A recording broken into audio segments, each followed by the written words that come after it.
Baik, Assalamualaikum warahmatullahi wabarakatuh. Shalom, Om Swastiastu, Namo Buddhaya, salam kebajikan. Dan semoga semuanya dalam keadaan sehat walafiat tanpa kurang suatu apapun. Amin. Ada pepatah mengatakan, tak kenal maka tak sayang. Maka izinkan kami memperkenalkan diri terlebih dahulu, dimulai dari saya.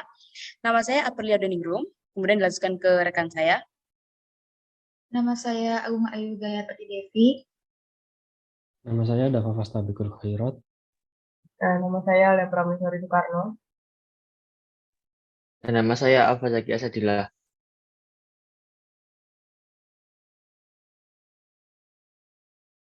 Ya, baik di sini kami akan mempresentasikan mengenai mitigasi bencana tsunami. Kemudian apa saja sih yang akan kami bahas mengenai presentasi kali ini? Yang pertama ada pengertian tsunami, yang kedua ada penyebab terjadinya tsunami, yang ketiga ada dampak tsunami, yang keempat ada contoh kasus tsunami atau contoh kasus yang tsunami yang pernah terjadi di Indonesia. Yang kelima ada mitigasi bencana tsunami, lalu yang keenam terkait plan hukum. Baik, untuk yang pembahasan pertama ini, saya akan bahas mengenai pengertian dari tsunami itu sendiri. Next. Nah, asal istilah tsunami berasal dari bahasa Jepang, yaitu su, artinya pelabuhan, dan nami artinya gelombang laut. Dari kisah inilah muncul istilah tsunami. Awalnya, tsunami berarti gelombang laut yang menghantam pelabuhan. Nah, tsunami ini terjadi karena adanya perubahan atau perpindahan massa air yang secara tiba-tiba dipicu oleh perubahan vertikal permukaan bumi, gempa tektonik yang memiliki kekuatan besar, tanah longsor, letusan gunung api dasar laut, serta akibat jatuhnya meteor di laut. Dan gambar-gambar di layar merupakan contoh dari tsunami.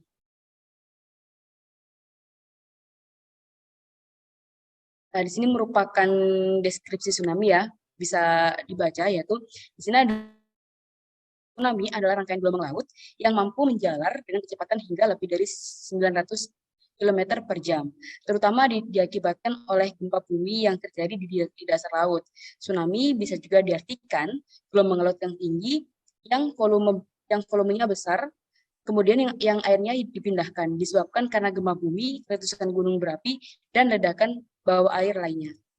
Berbeda dengan gelombang laut biasa, tsunami memiliki panjang gelombang antara dua puncaknya lebih dari 100 km laut lepas, dan selisih waktu antara puncak-puncak gelombangnya berkisar antara 10 menit hingga 1 jam. Saat mencapai pantai yang dangkal, teluk atau muara, gelombang ini menurun kecepatannya, namun tinggi gelombangnya meningkat puluhan meter dan bersifat merusak.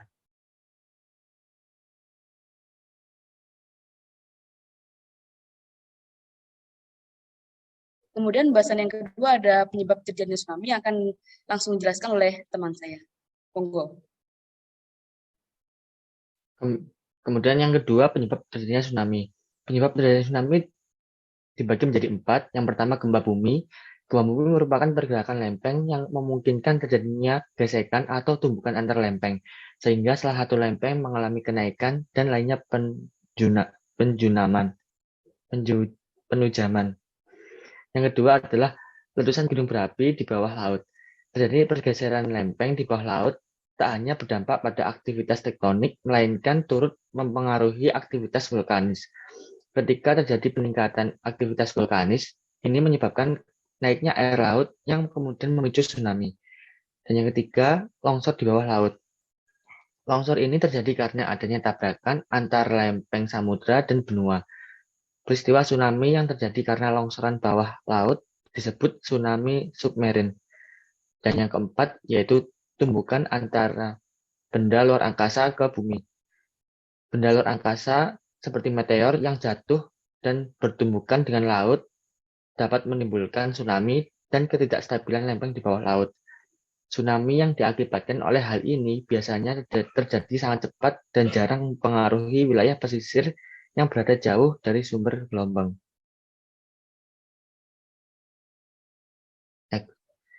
Kemudian ada tanda-tanda tsunami. Yang pertama yaitu terasa adanya sebuah getaran atau gempa yang dapat dirasakan oleh masyarakat. Yang kedua, terjadinya penyurutan air laut secara tiba-tiba. Yang ketiga, ketika proses tsunami berlangsung, terjadi suara seperti dentuman atau suara pesawat dari arah laut. Dan yang keempat, dari arah laut terjadi adanya sebuah gelombang yang memiliki warna pekat dan sejajar dengan permukaan laut.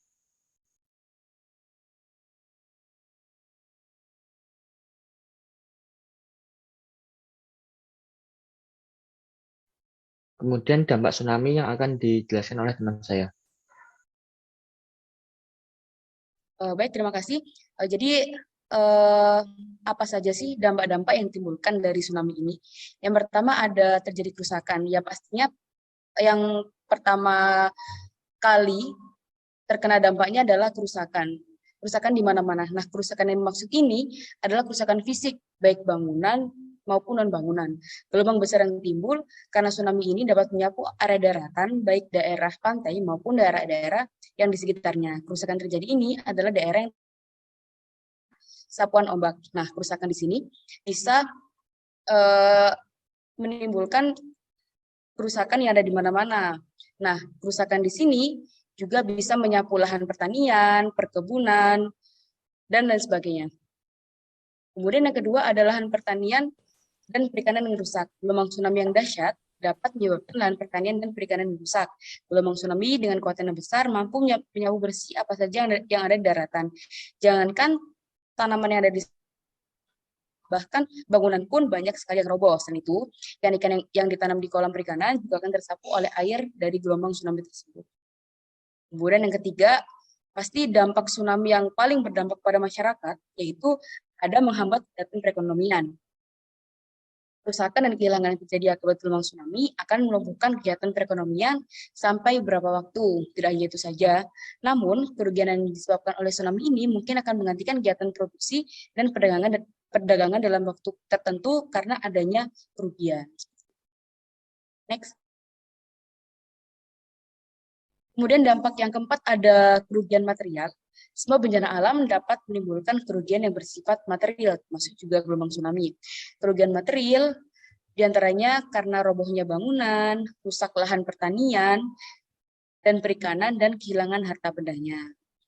Namun selain ada kerugian secara material, dapat juga kerugian secara spiritual. Yang dimaksud dengan kerugian secara spiritual yaitu kerugian yang tidak berupa harta benda, namun lebih ke jiwa.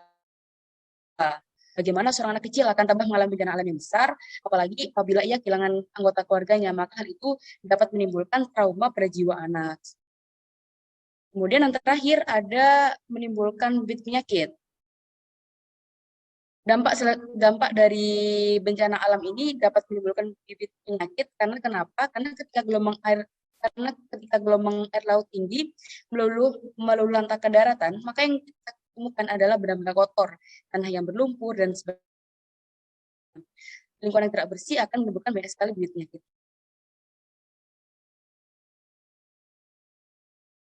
Next. Baik, untuk yang selanjutnya ini akan dijelaskan oleh teman saya. Silakan. Untuk selanjutnya terdapat contoh kasus tsunami yang ada di Indonesia. Seperti yang kita tahu, waktu pada tahun 1883 terdapat ledakan tsunami besar akibat letusan Gunung Krakatau yang pada tanggal 26 Agustus 1983.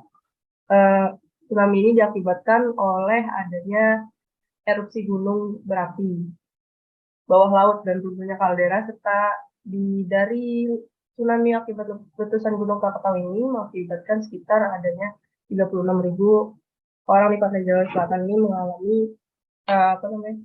korban jiwanya. Dilaporkan tsunami ini mencapai 80 km dan juga dahsyat sekali ledakannya bisa terdengar hingga Australia. Dan yang kedua, terdapat contoh tsunami Aceh pada tahun 2004. Tsunami Aceh ini pada saat itu tsunami-nya tercatat untuk ombaknya mencapai 20-30 meter dengan kecepatan rambat gelombang tsunami-nya hingga 800 km per jam. Untuk pada tanggal kejadiannya waktu itu tanggal 26 Desember 2004. Awalnya ini diakibatkan oleh adanya gempa tektonik berkekuatan 9,1 skala Richter di lepas pantai barat Aceh. Pada gempa ini mengingat pada dasar laut di Sumatera Barat ini mencapai 20 sampai 25 km dari pantai. Pada tsunami kali ini juga sangat banyak sekali korban jiwanya. Terdapat 136.000 korban jiwa yang tercatat pada saat itu. Next. Selanjutnya terdapat mitigasi bencana tsunami yang akan dijelaskan nomor C.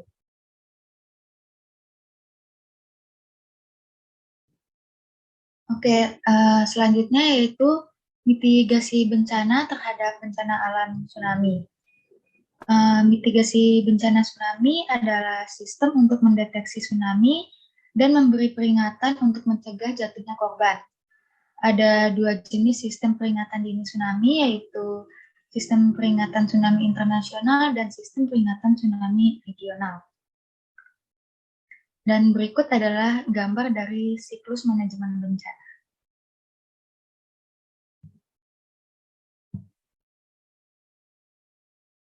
Selanjutnya yaitu langkah-langkah yang harus dilakukan ketika terjadi bencana tsunami. Yang pertama, tinggalkan bibir pantai apabila berada di pantai, lalu carilah tempat setinggi-tingginya, dan jika ada air laut tiba-tiba surut, segera lakukan evakuasi dengan menjauhi pantai sejauh-jauhnya supaya tidak banyak korban berjatuhan. Selanjutnya yaitu mengenai pencegahan. Pertama, membuat rumah tahan gempa bumi dan tsunami. Pada saat terjadi gempa, permukaan tanah adalah salah satu komponen alam yang paling terpengaruh. Untuk memastikan desain rumah tahan gempa, pastikan tanah di mana hunian berdiri memiliki kepadatan yang cukup baik,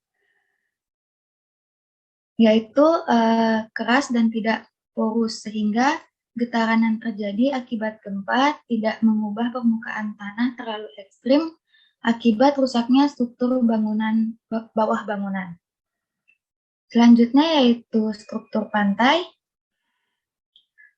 Di daerah pantai di mana gempa biasa terjadi, sebaiknya dibangun struktur bangunan penahan ombak berupa dinding pantai, yang merupakan bangunan pertahanan terhadap tsunami.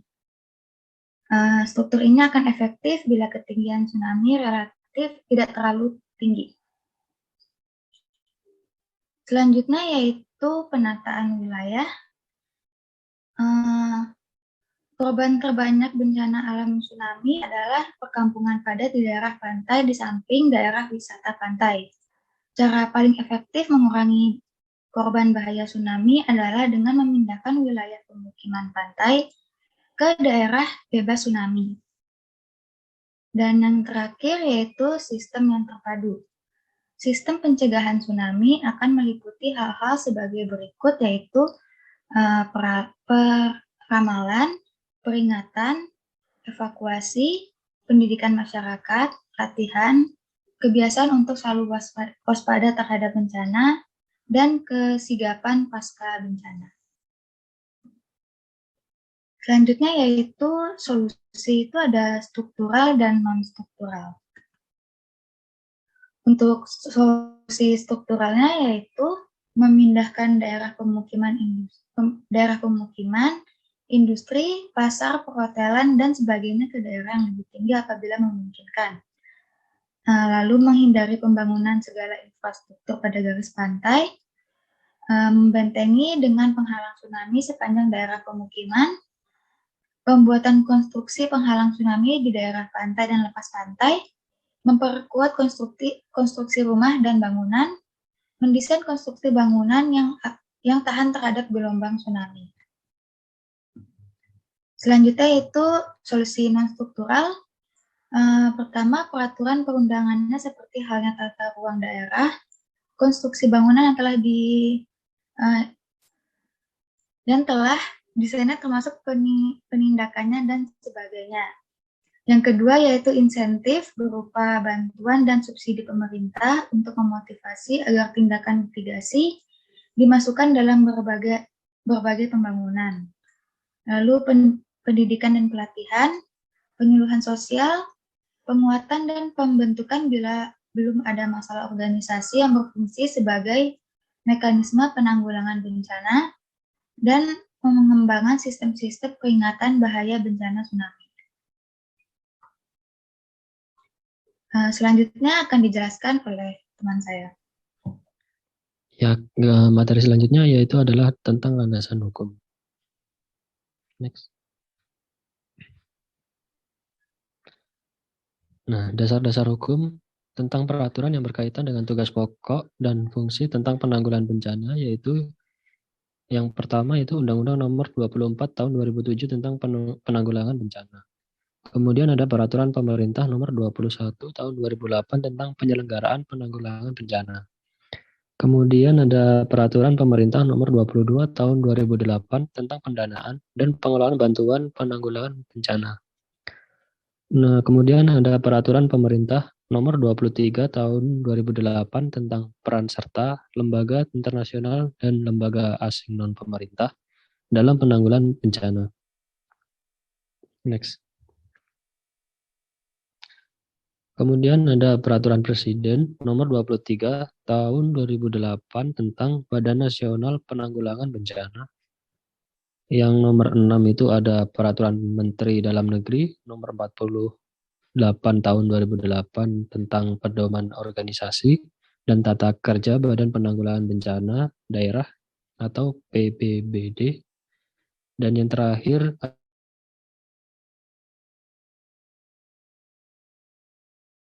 adalah ada Peraturan Menteri Sosial Republik Indonesia Sosial bagi korban bencana.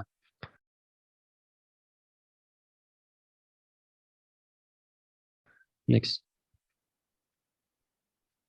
Kemudian ada kesimpulan. Tsunami terjadi karena adanya perubahan atau perpindahan massa air secara tiba-tiba yang dipicu oleh perubahan vertikal permukaan bumi, gempa tektonik yang memiliki kekuatan besar, tanah longsor, letusan gunung api dasar laut, serta akibat jatuhnya meteor di laut. Tindakan atau upaya dalam mengatasi terjadinya bencana alam tsunami dapat melalui beberapa tahap, yaitu tahap pra-bencana, dapat dibagi menjadi kegiatan mitigasi dan preparedness atau kesiapsiagaan. Selanjutnya, pada tahap tanggap darurat adalah respon sesaat setelah terjadi bencana. Pada tahap pasca bencana, manajemen yang digunakan adalah rehabilitasi dan rekonstruksi. Next. Ya, kemudian ada saran. Saran yang pertama yaitu selalu waspada dan memantau dengan aktif informasi tentang bahaya tsunami dari pihak yang berwenang terhadap adanya potensi tsunami, terutama penduduk yang bermukiman di dekat pantai. Kemudian ada menentukan tempat-tempat berlindung yang tinggi dan aman jika terjadi tsunami. Yang ketiga adalah menyediakan persediaan makanan dan air minum untuk keperluan darurat dan pengungsian. Yang terakhir adalah menyiapkan tas ransel yang berisi atau dapat diisi barang-barang yang sangat dibutuhkan di tempat pengungsian seperti perlengkapan P3K atau obat-obatan.